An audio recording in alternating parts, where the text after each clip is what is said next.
Last class हमने matrices खत्म किया है ना। आज के क्लास में हम बात करेंगे डिटरमिनेंट्स। ये एक नया चैप्टर है और मैट्रिसेस से लिंक्ड है, ठीक है। तो पहले हम समझते हैं डिटरमिनेंट है क्या। पहला 2-3 क्लास हम बस डिटरमिनेंट के बारे में बात करेंगे, उसके बाद जाके हम इसको मैट्रिसेस के साथ जोड़ेंगे, ठीक है। तो पहले डिटरमिनेंट है क्या इसको समझते हैं। मैट्रिसेस क्या होता था? मैट्रिसेस होता था अरेंजमेंट। मतलब अगर मैं एक ए मैट्रिक्स लिखूं, मेरे पास कुछ नंबर्स हैं, मान लो जैसे 1 2 7 9, ये मेरे पास एक मैट्रिक्स है और इस मैट्रिक्स का ऑर्डर कितना है? 2x2। ये बेसिकली होता क्या था? मैट्रिक्स बेसिकली होता था कि arrangement of certain entries in proper manner होता था ना। अब इसका कोई प्रॉपर वैल्यू नहीं होता था, क्योंकि ये क्या है? मैट्रिक्स क्या है? अरेंजमेंट है, ठीक है। लेकिन डिटरमिनेंट क्या होता है? डिटरमिनेंट होता है इस मैट्रिक्स का वैल्यू।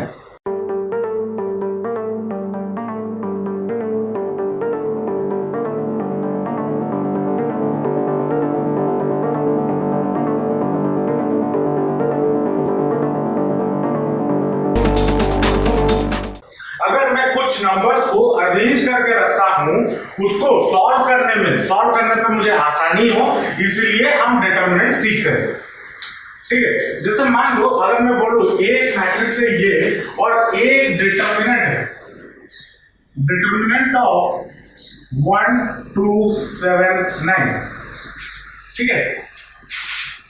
अब ये और ये अलग अलग चीजें। ये क्या है? ये मैट्रिक्स को रिप्रेजेंट कर रहा है। ये क्या है? ये इसके डिटरमिनेंट को रिप्रेजेंट कर रहा है। डिटरमिनेंट एक रियल वैल्यू होता है। क्या होता है? एक पहला चीज, ये एक रियल वैल्यू होता है, ठीक है। और डिटरमिनेंट हमेशा हम किसके लिए कैलकुलेट कर सकते हैं? हम हमेशा कैलकुलेट कर सकते हैं फॉर अ स्क्वायर मैट्रिक्स। किसके लिए कैलकुलेट कर सकते हैं? एक स्क्वायर मैट्रिक्स। अगर मुझे मान लो एक मैट्रिक्स गिवन है जैसे 1 2 3 4 5 6, इसका ऑर्डर कितना हो जाएगा? 2x3 होगा या नहीं? अगर मान लो ये मैट्रिक्स बी, तो इस बी का हम डिटरमिनेंट कैलकुलेट नहीं कर सकते, ठीक है। रेक्टेंगुलर मैट्रिक्स के लिए हम डिटरमिनेंट कैलकुलेट नहीं कर सकते। हम डिटरमिनेंट किसके लिए कैलकुलेट कर सकते हैं? हम डिटरमिनेंट कैलकुलेट कर सकते हैं फॉर स्क्वायर मैट्रिक्स, ठीक है। और इस अभी हम जो डिटरमिनेंट के बारे में बात करेंगे हमारे कोर्स में जो है वो है फॉर रियल नंबर्स। मतलब जब एंट्री जो हो वो एक रियल नंबर हो या फिर रियल फंक्शन हो। कॉम्प्लेक्स नंबर वगैरह हमारा इसमें अभी कोर्स में नहीं है, ठीक है। तो डिटरमिनेंट बेसिकली क्या है? डिटरमिनेंट है एक मैट्रिक्स, एक स्क्वायर मैट्रिक्स का वैल्यू अगर मैं निकालूं, एक न्यूमेरिकल वैल्यू निकालूं, और कैसे निकालूंगा वो अभी थोड़ी देर में बताऊंगा, ठीक है। तो अगर मैं वैल्यू निकाल दूं उसको हम बोलेंगे डिटरमिनेंट ऑफ ए। अब यहाँ पे कंफ्यूजन आएगा, सर ये वाला सिंबल तो हम मॉडुलस के लिए भी यूज करते हैं और डिटरमिनेंट के लिए भी यूज किया जा रहा है। तो जब इस कंफ्यूजन को दूर करने के लिए अगर हम पहचानेंगे कैसे कि कोई जो गिवन है वो डिटरमिनेंट गिवन है या मॉडुलस गिवन है। मॉडुलस हमेशा किसके लिए यूज होता है? कोई भी पॉजिटिव या नेगेटिव नंबर के लिए, ठीक है। जैसे मान लो +2 का डिटरमिनेंट ये, +2 का मॉडुलस, -3 का मॉडुलस, या फिर मान लो क्या गिवन हो 2x + 3 इसका मैग्नीट्यूड या फिर मॉडुलस। ये सारे मॉडुलस के सिंबल है। और जब हम एक मैट्रिक्स के लिए ये लगाते हैं, अगर हमारा एक मैट्रिक्स हो, एक मैट्रिक्स है, उसके चारों दोनों तरफ में अगर ये डंडा लगाता हूं तो इसका मतलब मुझे क्या बोल रहा है? डिटरमिनेंट कैलकुलेट करने के लिए बोल रहा है, ठीक है। ये बेसिक डिफरेंस है। बेसिक डिफरेंस क्या है? अगर मेरे पास कोई एक नंबर है, नंबर का अगर नंबर के चारों ओर अगर एक दो डंडा लगा हुआ तो होता है, तो हम उसको क्या बोलते हैं? वो मैग्नीट्यूड निकालना या फिर उसका डिटरमिनेंट निकालना। लेकिन अगर एक मैट्रिक्स के दोनों साइड में ये डंडा लगा हुआ रहता है तो मतलब क्या होता है? उसका मतलब होता है कि डिटरमिनेंट कैलकुलेट, ठीक है। चलो अब इसको रिप्रेजेंट कैसे किया जाता है? एक तो रिप्रेजेंट किया जाता है ऐसे दो डंडे से, या फिर इसको और डेटे भी लिखा जाता है, ठीक है। और एक ट्राइंगल सिंबल भी दिया जाता है। ये डेल्टा डेल्टा भी करके ये ट्रायंगल सिंबल को हम यूज करते हैं, लेकिन जब मैट्रिक्स के केस में हम इसको यूज करते हैं तो ये होता है डिटरमिनेंट। ठीक है, समझ में आया डिटरमिनेंट है क्या? चलो अब ये तो समझ गए डिटरमिनेंट ये है। अब इसको सॉल्व कैसे करें बेटा? लिखना है कुछ। अब मान लो आपके पास एक मैट्रिक्स है ए जो कि है 1, ये भी एक स्क्वायर मैट्रिक्स है या नहीं? जैसे कि 1 क्रॉस 1 ये भी एक स्क्वायर मैट्रिक्स है, तो इसका डिटरमिनेंट क्या हो जाएगा? ए का डिटरमिनेंट जो इसका एंट्री है वही डिटरमिनेंट का वैल्यू हो जाएगा 1। अगर यहाँ पे 2 होता तो 2, यहाँ पे 15 होता तो 15, यहाँ पे अगर 18 होता तो 18, यहाँ पे अगर 1 मिलियन भी होता तब भी उसका डिटरमिनेंट का वैल्यू क्या होगा? 1 मिलियन होगा। उसके बाद अगर मान लो आपके पास एक मैट्रिक्स है 1 2 7 9, ये ऑर्डर क्या है? 2 क्रॉस 2 है ना? तो इसका डिटरमिनेंट कैसे कितना होगा, कैसे कैलकुलेट करेंगे? इसको कैलकुलेट करने के लिए हमें किया जाता है क्रॉस मल्टीप्लिकेशन। क्रॉस मल्टीप्लिकेशन मतलब ये फिर ठीक है, मतलब क्या? 1 इंटू 9 माइनस 2 इंटू 7। इसको अगर हम जनरल फॉर्म में लिखें मतलब a11 a12 a21 a22, अगर एक जनरल फॉर्म में लिखें तो a11 डिटरमिनेंट ऑफ a हमारा क्या हो जाएगा? a11 इंटू a22 फिर minus a12 into a21। General form. क्या फॉर्म है? General form. इसको अगर हम सॉल्व करते हैं ये कितना आ जाएगा? 9 minus 17 which is equal to 9 minus 14 which is equal to minus 5। ठीक है, क्या होगा? क्रॉस मल्टीप्लिकेशन, ये इसके साथ फिर ये इसके साथ और बीच में क्या होगा? माइनस। ठीक है, अब देखो यहां पे अगर डिटरमिनेंट आपको एक नेगेटिव नंबर मिलता है तो कोई फर्क नहीं पड़ सकता, नेगेटिव नंबर हमें मिल सकता है। लेकिन अगर मैं इसका मैग्नीट्यूड या अगर ये मॉडुलस होता तो हमेशा इसका वैल्यू क्या होता?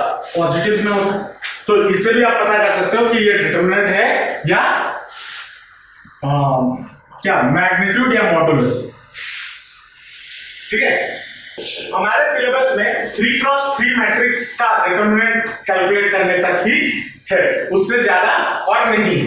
ठीक है, तो उसको समझते हैं, वो थोड़ा कॉम्प्लिकेटेड होता है, उसको जरा समझते हैं।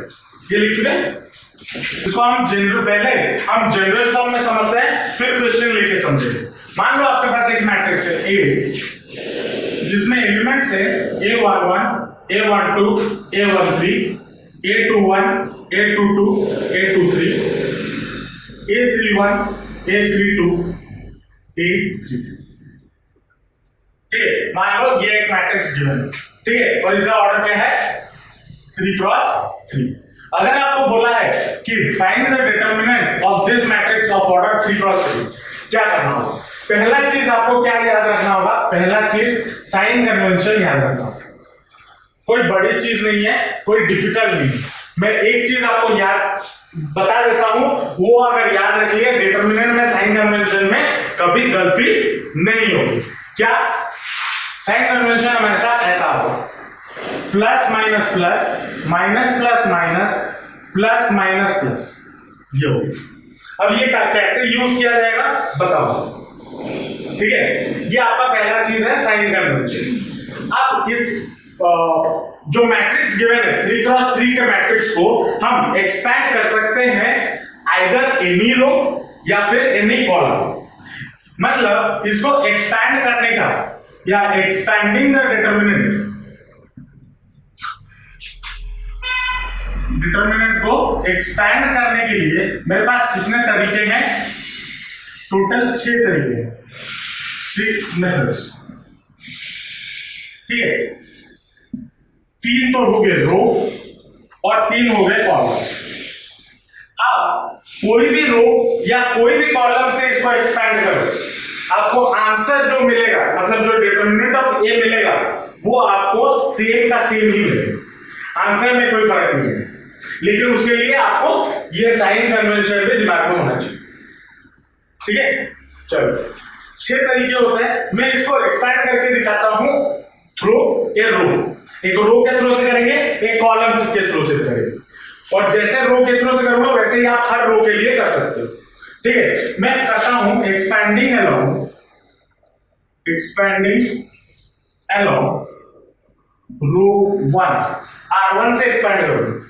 तो जब R1 से एक्सपैंड करूंगा, R1 मेरा कौन सा है, ये वाला, मतलब ये हमारा R1 है या नहीं है? तो क्या करूंगा, A11 के सामने क्या साइन है, प्लस, तो A11 लिखा। ठीक है, उसके सामने क्या होगा, प्लस, तो प्लस लिख दिए अभी समझने के लिए, इनटू, जब ये लिख दिए उसके बाद क्या करोगे, जिस रो के थ्रू आप एक्सपेंड कर रहे हो, मतलब जिस एलिमेंट को आप ले रहे हो वो जिस रो में है और जिस कॉलम में है उसको बंद कर देना। मतलब ये वाला रो, ऊपर वाला रो और ये वाला कॉलम बंद, तो बचा क्या क्या, इतना बचा। अब 2 क्रॉस 2 मैट्रिक्स को सॉल्व करना हमें आता है, तो क्या करते हैं, ये इंटू ये 822 इंटू 833, फिर माइनस ये इंटू ये 832 माइनस 823 इंटू 823, ये हो गया। ठीक है, मैं ये खत्म हो गया। उसके बाद मैं इसके ऊपर लाइन ड्रॉ नहीं कर रहा हूं, ठीक है, तो फिर कंफ्यूज हो गए। उसके बाद नेक्स्ट एलिमेंट रो 1 में क्या है, A12 लिखो। ठीक है, A12 के सामने कौन सा साइन है, तो यहां पे हम क्या देंगे, माइनस। ठीक है, उसके बाद आपको A12 जिस रो में है और जिस कॉलम में है उसको बंद कर दो, मतलब ये रो और ये कॉलम, तो बचा क्या क्या, 1 2 3 4 ये बचे, तो मतलब A21 into A33, A21 into A33, फिर माइनस ये इंटू ये A31 इंटू A23, ये हो गया। फिर रो 1 में और एक कौन सा एलिमेंट बचा, A13 लिख लो, A13, और A13 के सामने क्या साइन कन्वेंशन है, तो प्लस। उसके बाद जो रो में वो है उस रो को और उस कॉलम को बंद कर दो, मतलब ये रो और ये कॉलम, तो बचा क्या क्या, बस इतना ही बचा। तो क्या होगा, A21 into A32 minus A31 into A22, इसको सॉल्व कर दो, आपको एक नंबर मिलेगा जो कि आपका डिटर्मिनेंट ऑफ ए का वैल्यू, ये है आपका ए डिटर्मिनेंट का वैल्यू। ठीक है, क्या करना है, इसको एक्सपैंड करते वक्त हमेशा किसका ध्यान रखना है, ये साइन कन्वेंशन लिख लो, इसको कॉलम के थ्रू से बताए। अच्छा, एक यहां पे और एक चीज ध्यान में रखना, देखो अगर आप बोलोगे सर मैं R1 के थ्रू ना करके मैं R2 के थ्रू करो, कोई फर्क नहीं पड़ता, बस साइन कन्वेंशन क्या होना चाहिए, ये। अगर आप रो 1 2 के थ्रू करते तो क्या होता, एक बार देख लो, अगर रो 2 के थ्रू करते तो क्या हो जाता, A21 के सामने क्या साइन है, तो यहाँ पे माइनस होता, फिर A22 उसके सामने क्या है, प्लस, तो ये लगता, और यहाँ पे प्लस लगता, फिर A23 के सामने क्या है, माइनस, तो माइनस लगता। ठीक है, तो इस हिसाब से आपको एक्सपैंड करना है। अब देखो ये साइन, अब बोलो सर ये साइन कन्वेंशन याद रखना तो बड़ा मुश्किल है, मुश्किल नहीं। देखो हर ऑल्टरनेट प्लेस पे कोई भी पॉजिटिव या कोई भी नेगेटिव पास नहीं है, 2 पॉजिटिव या 2 नेगेटिव यहाँ पे पास नहीं है। देखो पॉजिटिव के बाद यहाँ पे नेगेटिव आ रहा है, फिर पॉजिटिव आ रहा है, पॉजिटिव नहीं है या नेगेटिव नहीं है। वैसे कहीं पे भी देख लो पॉजिटिव या नेगेटिव पास नहीं है, ऑल्टरनेट वे में पॉजिटिव और नेगेटिव मौजूद है। तो ये साइन कन्वेंशन दिमाग में रखना और एक्सपेंशन का तरीका दिमाग में रखना, तो हो जाएगा। अब जैसे ही जितने क्वेश्चन सॉल्व करोगे उतना आपके लिए इजी होगा। ठीक है। पहले इसको लिख लो, फिर कॉलम से कैसे एक्सपेंड करते हैं वो बता दो। अब मान लो आपको बोला है कि एक्सपैंड अलोंग कॉलम 2, C2 से एक्सपेंड करो, ठीक है। कॉलम 2 से एक्सपेंड करेंगे तो मतलब कॉलम 2 कौन सा हो गया, ये वाला हो गया C2, ये हो गया। तो इसको सॉल्व करने के लिए कैसे करेंगे, तो पहला एलिमेंट क्या है, A12 के सामने साइन कन्वेंशन माइनस, तो that will be equal to minus A12, जिस रो में है और जिस कॉलम में है उसको बंद कर दो, ये रो और ये कॉलम, तो बचा क्या क्या, A21, A23, A31, A32, A33, तो क्या होगा, ये इंटू ये, मतलब A21 इंटू A33 माइनस ये इंटू ये A31 इंटू A23, ये हो जाएगा।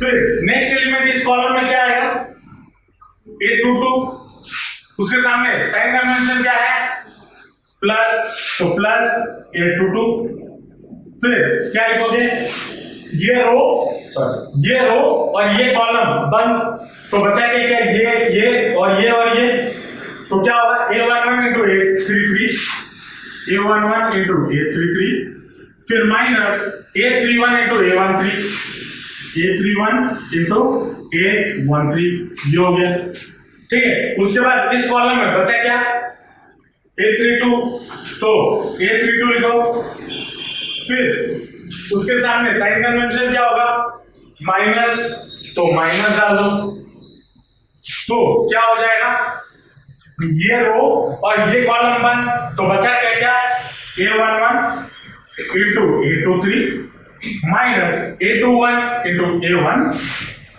A21 इंटू A1, ठीक, ये हो गया आपका एक्सपेंशन थ्रू कॉलम 2। अब रो 1 से भी एक्सपेंड करो, कॉलम 2 से भी एक्सपेंड करो, कोई भी कॉलम लेके एक्सपेंड करो, कोई भी रो लेके एक्सपेंड करो, डिटरमिनेंट का वैल्यू हमेशा सेम आएगा। दो कंडीशन है, क्या आप प्रॉपर साइन कन्वेंशन यूज कर रहे हो और दूसरा आपका कैलकुलेशन में मिस्टेक नहीं है। कैलकुलेशन में प्लस माइनस में मिस्टेक करोगे, एडिशन सब्ट्रैक्शन में, तो हो गया क्लियर, ठीक है। और कोई कुछ ज्यादा बड़ा कैलकुलेशन इसमें है। इस तरीके से हम, चाहे आप कोई भी कॉलम से हो, चाहे आप कोई भी रो से हो, इस डिटरमिनेंट को या इस डिटरमिनेंट को एक्सपैंड कर सकते हैं। समझ में आया? डिटरमिनेंट देखो, जो मैट्रिक्स है वो मैट्रिक्स हमेशा स्क्वायर मैट्रिक्स के अंदर रहता है, सॉरी स्क्वायर ब्रैकेट के अंदर रहता है, लेकिन जब मैं डिटरमिनेंट कैलकुलेट करूंगा, डिटरमिनेंट हमेशा दो डंडों के बीच में रहता है, दो बार के बीच में रहता है, ठीक है। हमेशा डिटरमिनेंट दो बार के बीच में रहेगा। समझ में आया? पक्का? तो ये था आपका एक्सपेंशन करने का तरीका, डिटरमिनेंट। समझ में आया? पक्का? इसके बेसिस पे 2-4 क्वेश्चंस कर ले तो और क्लैरिटी आ जाएगा कि कैसे सॉल्व किया जाए, ठीक है।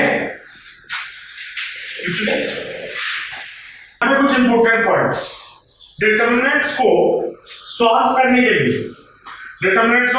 लिए, पहले चीज तो हमने क्या देखा कि हमें साइन कन्वेंशन याद होना चाहिए, ठीक है। दूसरा चीज, अगर मान लो आपको क्वेश्चन में स्पेसिफाई किया है कि इस रो के थ्रू या इस कॉलम के थ्रू एक्सपैंड करना, तो आपको आप बाउंडेड हो गए तो उस रो या उसी कॉलम को यूज करके आप एक्सपैंड करोगे।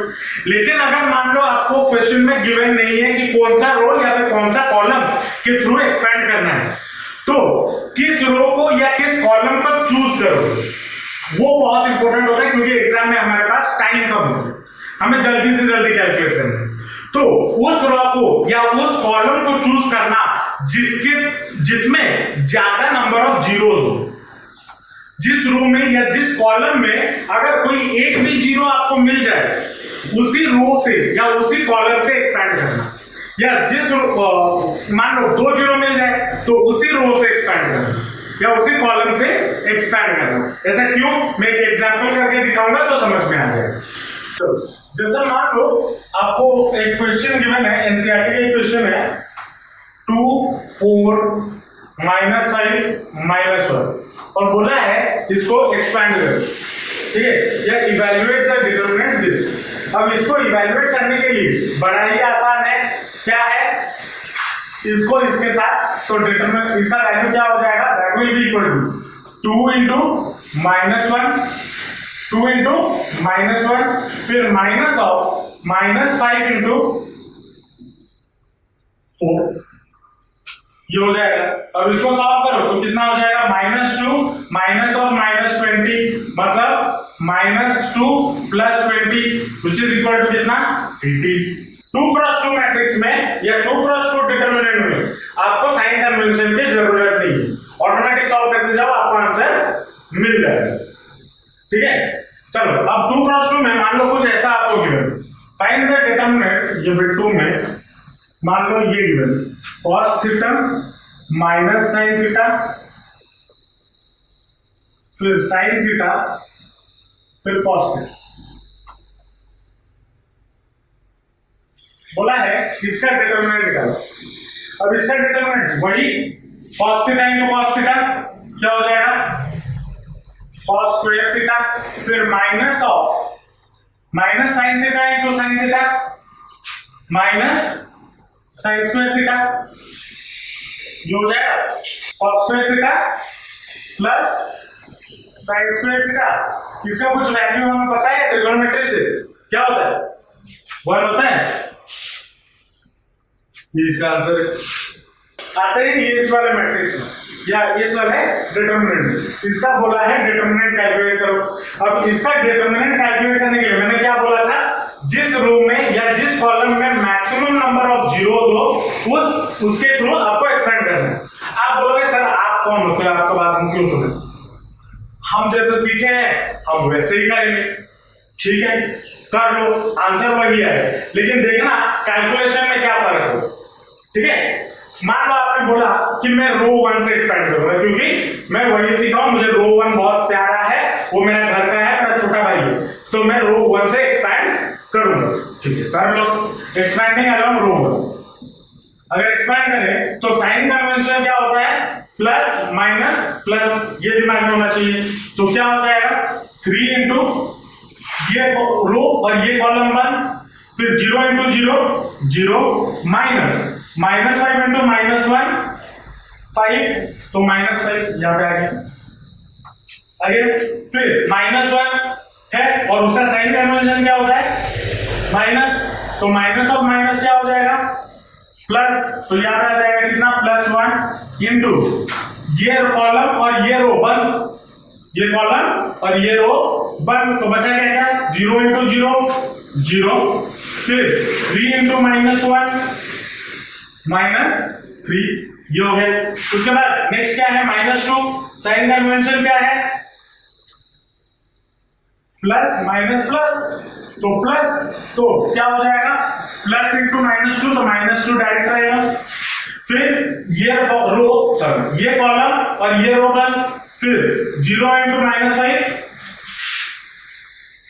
0, फिर -0, क्यों 3 इंटू 0 0 होता है। अब इसको अगर हम सॉल्व करते हैं तो ये कितना हो जाएगा 5 इंटू 3 इंटू -5 -15, ये हो गया, फिर प्लस -3, ये हो गया, और ये वाला टर्म 0 हो जाएगा, এটা কোন এটা এইটা মনে করতে তো এটা এটা বল 0 into 0 0 minus 3 into -1 माइनस, हाँ प्लस, सॉरी, तो ये क्या हो जाएगा प्लस में, ठीक है, और ये वाला टर्म 0, तो that will be equal to कितना हो जाएगा -12 होगा। चलो अब इतना हमने कैलकुलेट किया यहाँ पे। अब क्या फायदा होगा अगर मैं जिस रो में या जिस कॉलम में मैक्सिमम 0 है उसको लेके अगर करूं, किस रो में या किस कॉलम में मैक्सिमम नंबर ऑफ 0 है, रो 2 है, तो रो 2 से अगर मैं करूं R2 तो क्या हो जाएगा, पहला sign convention minus plus minus, तो 0 इंटू और 0 इंटू कुछ भी कर दो उसका आंसर क्या आ जाएगा 0। उसके बाद ये वाला एलिमेंट ले, ये वाला एलिमेंट के लिए क्या होगा साइन कन्वेंशन प्लस, तो 0 इंटू चाहे कुछ भी कर लो क्या हो जाएगा 0 इंटू एनीथिंग, तो ये भी हो जाएगा 0। तो इन दोनों के अलावा मुझे एक्सपेंड करने की जरूरत नहीं है, तो बचा क्या सिर्फ -1। तो और उसके लिए साइन कन्वेंशन क्या है प्लस माइनस है ना, sign convention minus plus minus, तो माइनस इंटू माइनस प्लस, तो क्या बचा +1 इंटू ये कॉलम और ये कॉलम और ये रो बंद कर लो, बचा कितना 3 इंटू -5 -15, फिर 3 इंटू -1 -3 माइनस ऑफ माइनस, तो +3 ये हो गया। तो that will be equal to कितना हो जाएगा डायरेक्ट -12। आंसर सेम है, लेकिन यहाँ पे जहां पे ज्यादा 0 होगा उसके अलावा एक्सपेंड करने पे चाहे आप कुछ भी कर लो आपको 0 ही मिलेगा, फालतू में ये कैलकुलेशन और करने की जरूरत नहीं पड़ेगी। तो इसीलिए बोला जाता है जिस रो में या जिस कॉलम में अगर चाहे आपको एक भी 0 मिले आप सॉल्व कर लो उसके अलावा, ताकि आपको कैलकुलेशन इजी पड़ जाए, आपको ज्यादा और कैलकुलेट करने की ना पड़े, कम टाइम में आराम से हो जाएगा। क्योंकि अगर कोई भी एलिमेंट अगर 0 है चाहे आप उसके साथ कुछ भी मल्टीप्लाई करो तो वो 0 ही आएगा। समझ में आया? पक्का? मान लो ये क्वेश्चन जो है if A is this matrix find determinant of A। तो अब यहां पे पहले हम चेक करेंगे कि क्या कोई 0 है, नहीं है, कोई 0 नहीं है, तो हम किसी भी रो या फिर किसी भी कॉलम को लेके सॉल्व कर सकते हैं। तो मैं लेता हूं पहला वाला रो, क्यों 1 1 है तो 1 मल्टीप्लाई करने में आसानी हो जाएगी। तो मैं एक्सपेंडिंग अलोंग रो 1 एक्सपेंड अगर करता हूं तो पहला साइन कन्वेंशन +1, तो 1 इंटू ये रो और ये कॉलम 1, तो क्या होगा 1 इंटू -9 फिर -4 इंटू -3 -12, तो -12 ये हो जाएगा। फिर -1 साइन कन्वेंशन के हिसाब से -1, फिर ये रो और ये कॉलम 1, तो 2 इंटू -9 -18, फिर 5 इंटू -3 कितना हो जाएगा -15, तो माइनस प्लस 15 ये हो गया। ठीक है, फिर -2 और साइन कन्वेंशन क्या होगा प्लस उसके लिए, तो प्लस माइनस माइनस, तो -2 ये कॉलम और ये रो 1, तो कितना बचा 2 इंटू 4 8, फिर 5 इंटू 1 5 -5 ये बच गया। इसको सॉल्व करो तो ये कितना हो जाएगा 3, फिर ये कितना हो जाएगा माइनस ऑफ -1, तो +3, और ये कितना हो जाएगा 3 इंटू -2 -6, तो ये कितना मिल गया मुझे 0 मिल गया। ये हमारा रिक्वायर्ड आंसर है।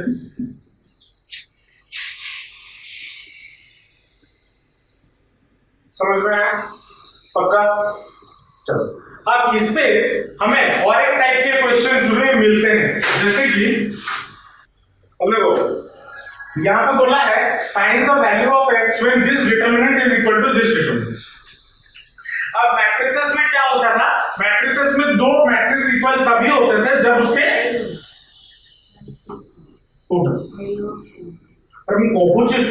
रुका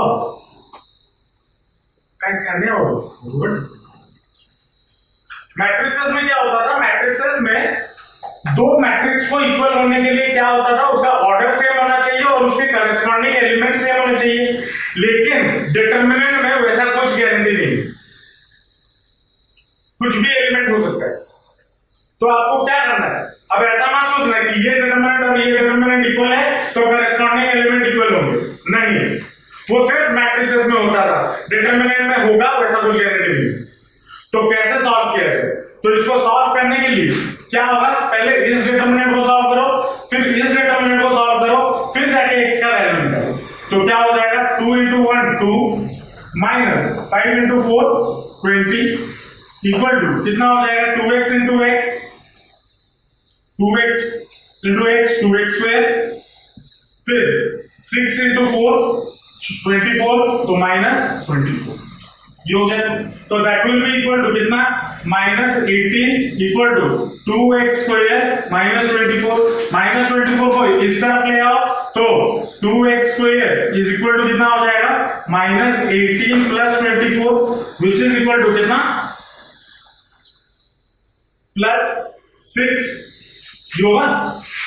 तो x square will be equal to +3 या 3, तो x will be equal to कितना, x will be equal to ±√3।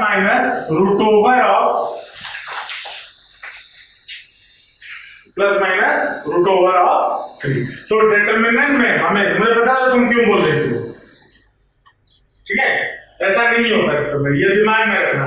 जब मैट्रिसेस में होता है तब हमारा करस्पॉन्डिंग एलिमेंट या करस्पॉन्डिंग एलिमेंट इक्वल होता है, लेकिन डिटरमिनेंट में इक्वल हो कुछ गारंटी नहीं।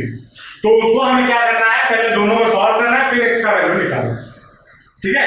जैसे मान लो और एक क्वेश्चन है आपके गिवन है,